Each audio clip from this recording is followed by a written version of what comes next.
सकाळु सकाळु बाहर जाइथिली मु चित्रकोंडा अभिमुखे कोन पाइना आज 2 दिन पर्यंत एफएलएन रो क्वेश्चन डिजाइनिंग रो वर्कशॉप रहिथिला।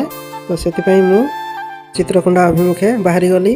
तापरे रास्ता रे ए बढिया बालीमेला डैम पारी हेबा पई पड़े।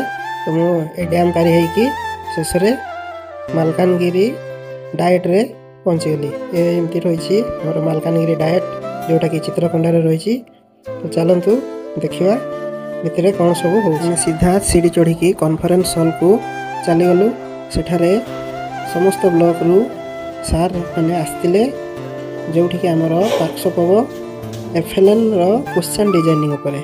तो प्रथम आरपी सार और मैडम आमको क्वेश्चन डिजाइनिंग रो किपरि आम करवा एवं तार डिटेल सब हमको शेयर कले।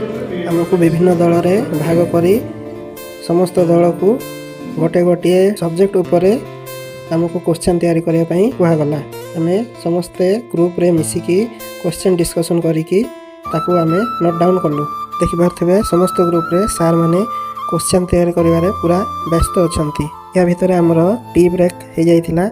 आमे समस्ते सार माने जाइकी चा पी देलु एवं नेक्स्ट आसीकी हमर पुणी जो टास्क दिया हितला ताकू आमे करिया पई लागि गलु। तो या थिला हमर आज वर्कशॉप प्रथम दिन। तो काली हमर सेकंड दिन रे कोन हबो ताहा हमें देखिबा नेक्स्ट वीडियो रे। धन्यवाद।